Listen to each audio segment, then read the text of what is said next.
আসমান জমিনের সবকিছুর মালিক কে? আল্লাহ। ইয়াখলুকু মাইয়াশা, আল্লাহ যা ইচ্ছা তা সৃষ্টি করেন। এরপর আল্লাহ একে একে বললেন যে আমি যাকে ইচ্ছা কন্যা সন্তান দিই, যাকে ইচ্ছা পুত্র সন্তান দিই। আবার বলছে যাকে কাউকে আমি কন্যা এবং পুত্র দুইটাই দিই, আবার কাউকে নিঃসন্তান রাখি। কথাটা কার? আল্লাহ। আল্লাহর। তাহলে এটা দেওয়া দিতেছে আল্লাহ, কন্যা সন্তান আমাদেরকে দিতেছে আল্লাহ, আবার কাউকে শুধু ছেলে দিতেছে। সে চাইতেছে যদি আমার একটা মেয়ে হইতো, কিন্তু আল্লাহ দিতেছে না। কিন্তু আমরা কি করতেছি? মাজারে দৌড়াইতেছি, বিভিন্ন জায়গায় সিন্নি মানতেছি, বিভিন্ন ফিরের নামে কোরবানি করতেছি। এগুলো এখনো আমাদের ভিতরে কি আছে? তাহলে আল্লাহর ক্ষমতার সাথে এগুলো আমরা কি করলাম? শিরক করলাম। তো এখন অনেকে বলে, এটার ব্যাখ্যাও আছে, অনেকে বলে যে ভাই তো অমুক মাজারে যাওয়ার কারণে তো এর বাচ্চা হয়েছে, 12 বছর কিন্তু হয়েছে। আল্লাহ সুবহানাহু ওয়া তাআলা দিয়েছে, আল্লাহ দিয়া ওইখানে আরো কিছু লোকেরকে গোমরাহি করার ব্যবস্থা করে দিয়েছে, যে আরো কিছু লোকের ইমান আমি পরীক্ষা করব। কিভাবে? মনে করেন আমার 12 বছর বাচ্চা কাচ্চা হয় না, তো আমি শাহজালাল মাজারে গেছি হয়েছে, তখন আবার আমি প্রতিবেশীরে করতেছি, আরে তোমারও তো হয় না, 4-5 বছর গেছে বিয়ে সাথে, ওইখানে যাও, ওইখানে গেলে হইব। তাহলে গোমরাহ আর একটা হইল নি। এই যে শয়তানের একটা নেটওয়ার্ক তৈরি হয়েছে, এই গোমরাহিটার কারণে আল্লাহ মানুষের ইমানটা কি করতেছে? পরীক্ষা করতেছে। কিন্তু যদি আপনি আল্লাহর উপর তাওয়াক্কাল থাকতো যে সন্তান আল্লাহ দিব, আমি আল্লাহর কাছে চামু, তাহলে এই জন্য আমাদেরকে এখানে লেখক এই যে ফকিত ইলাহা, আবার বাতিল ইলাও আছে। বাতিল ইলাহ আছে কি নাই? আছে। যেমন আমরা অনেক সময় বলি আমাদের আগে যে আমরা কালেমার অর্থটা পড়ছি, কালেমার অর্থ পড়ছি না, কালেমার অর্থ কি যায় কে জানি? একজনে আর তুলেন না চাই। আল্লাহ ছাড়া কোনো ইলাহ নাই, সত্য ইলাহ নাই। প্রকৃত অর্থটা কি চাই কনছেন? আমাদের সাব্বির ভাই কোন কালেমার অর্থ কোন? না না, অর্থ কইছি, অর্থ পুরা আপনারা আরবিটা কইতাম কই না, অর্থটা বাংলা অর্থটা। আচ্ছা, আল্লাহ ছাড়া কোনো মাবুদ নাই, কালেমার এই অর্থটা কিন্তু ভুল। আল্লাহ ছাড়া সত্য কোনো মাবুদ নাই। আল্লাহ ছাড়া কিন্তু মাবুদ আছে, না থাকলে হিন্দুরা পূজা কার করে? মানে আল্লাহ হইল সত্য, আর বাকি সব হইল কি? মিথ্যা। বুঝতে পারছি নি? আচ্ছা, আমরা যদি বলি ইসলাম শ্রেষ্ঠ ধর্ম, কথাটা কি ঠিক না ভুল? এই কথাটা ভুল। ইসলাম শ্রেষ্ঠ ধর্ম হইলে তার মানে আমি মানি নিলাম আরো কিছু ধর্ম আছে, এগুলো একটু কি, যেমন আপনি কইলেন কি বাজারে 4 রকমের দুধ আছে। 1 নম্বর দুধ হইল নিডো, 2 নম্বর আলমরাই, তার মানে ওগুলো দুধ। বুঝছেন নাকি? এটা বুঝতে কষ্ট নাকি? না। তার মানে আপনি মানি নিলেন ইসলাম শ্রেষ্ঠ, কিন্তু আরো ধর্ম আছে, আরো কয়টা ধর্ম কি আছে, কিন্তু আপনি কইতে বলছে না ইসলাম হচ্ছে একমাত্র ধর্ম। এই জন্য আল্লাহ কোরআনও বলছে ইন্নাদ-দীনা ইনদাল্লাহি ইসলাম, ইসলামই হচ্ছে আল্লাহর মনোনীত ধর্ম।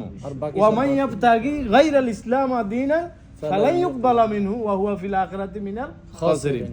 আল্লাহ একমাত্র ইসলামের যে বিধিবিধান মতো করলে সেটা আল্লাহ গ্রহণ করব, এর বাহিরে যে যাই করুক ওগুলো আল্লাহ কি করতে না, গ্রহণ করতে না।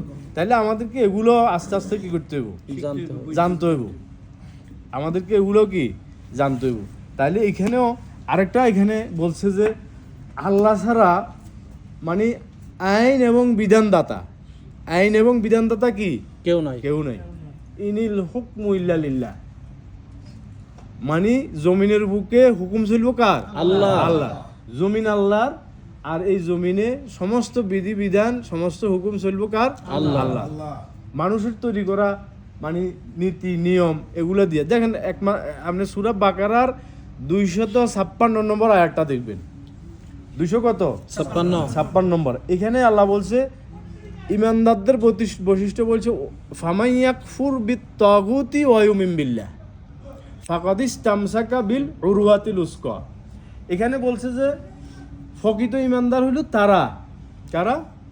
যে যারা তাগুতকে কি করছে? অস্বীকার করছে। ইসলাম বিরোধী যত মত ফত, যত সংগঠন, যত কিছু আছে এগুলাকে যারা কি করলো? অস্বীকার করলো, এগুলোর সাথে সম্পর্ক ছিন্ন করলো। তারা এমন ইমানের রজ্জু ধারণ করলো যেটা কখনো কি করবে না, ছিঁড়বে না। তাইলে এগুলো আমাদেরকে বুঝতে হবে সম্মানিত ভাইরা। তাইলে ফকিত ইলাহ আমাদেরকে বুঝতে হবে যে সব ক্ষেত্রে একমাত্র আমাদের রিজিক দাতা, আমাদের রোগ ব্যাধি হইলে সুস্থতা করা, আমাদের রিজিক বাড়ানো, রিজিক কমানো, সমস্ত কিছুর মালিক হচ্ছে কে? আল্লাহ। এটা আমাদেরকে বিশ্বাস রাখতে হবে যে এটা মানে ইলার অর্থ, যেমন আমরা রব সূরা ফাতিহাতে সবসময় আলহামদুলিল্লাহ রব্বিল আলামিন পড়ি, কিন্তু আমরা রব শব্দের অর্থটা আমরা অনেকেই কি জানি না, যে আসলে রবটা কি। আমরা রব শব্দের অর্থ কি দেখেন, আমাদেরকে যখন রুহু জগতে আল্লাহ সুবহানাহু ওয়া তাআলা সমস্ত রুহ সৃষ্টি করছে, যত রুহ আছে, যত রুহ একবারে আবার কিয়ামত পর্যন্ত পৃথিবীতে যত রুহ আসবো, এই রুহদেরকে আল্লাহ সৃষ্টি করি জিজ্ঞাসা করছে একসাথে যে আলাস্তু বি রব্বিকুম, আমি কি তোমাদের রব? মানে আল্লাহ রুহদেরকে জিজ্ঞেস করছে, কইছে ক্বালু বালা শাহিদনা, অবশ্যই আপনি আমাদের কি রব। আমরা ওইখানে একটা সাক্ষ্য দিয়ে আইছি, আবার দুনিয়াতে আসি বলতেছি যে আলহামদুলিল্লাহ রব্বিল আলামিন। আবার দেখেন আমরা মারার পরে জিজ্ঞাসা বোঝে মার রব্বুক, তোমার রব কে? তোমার রব কে? কে? তাহলে এই যে ওইখানে সাক্ষ্য দিয়ে এলাম রব, দুনিয়ার রবটা যদি আমরা ঠিক রাখি তাহলে আবার কবরে রব্বি আল্লাহ উত্তর আসব, বুঝতে পারছেন? জি। আর নাইলে কিন্তু আমাদের রব্বি আল্লাহ উত্তর আসবে না। আর উত্তরটা না আসলে ফায়ুনাদি মুনাদিন মিনাস সামা ইয়াং কাত কাযাবা আবদি, বলবো এই বান্দা কি মিথ্যাবাদী। ফাফরিশু মিনান নার, জাহান্নামের বিছানা বিছাই দাও, ওয়াফতাউ বাবা নিরান নার, জাহান্নামের সাথে তার কবরের একটা সুড়ঙ্গ তৈরি করে দাও। নাউজুবিল্লাহ। তাহলে এগুলা আমাদেরকে বুঝতে হবে, রব যে আল্লাহর রব হিসেবে আমাদেরকে কোথায় কোথায় রব হিসেবে মানতে হবে। আর এই জন্য আমাদের যেমন ফেরাউন রব দাবি করছে না, কোরআনে আছে না, আছে।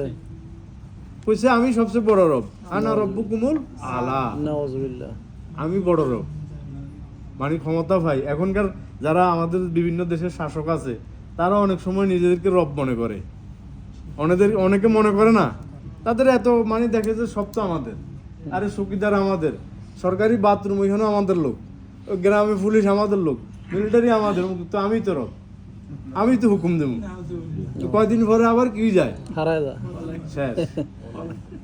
এই জন্য আমাদেরকে দেখতে হবে যে দুনিয়াতে যত ক্ষমতা এগুলা কি অস্থায়ী, 1 মিনিট ধ্বংস জীবন। ফেরাউন কত ক্ষমতার অধিকারী, কত ক্ষমতার অধিকারী হলে কইতে পারে আমি সবচেয়ে বড় রব, আর 1 সেকেন্ডের ভিতরে হাতে সমুদ্রে ডুবি শেষ, নিস্তব্ধ হয়ে গেছে। এই জন্য আসেন সম্মানিত ভাইরা, সময় শেষ, আমরা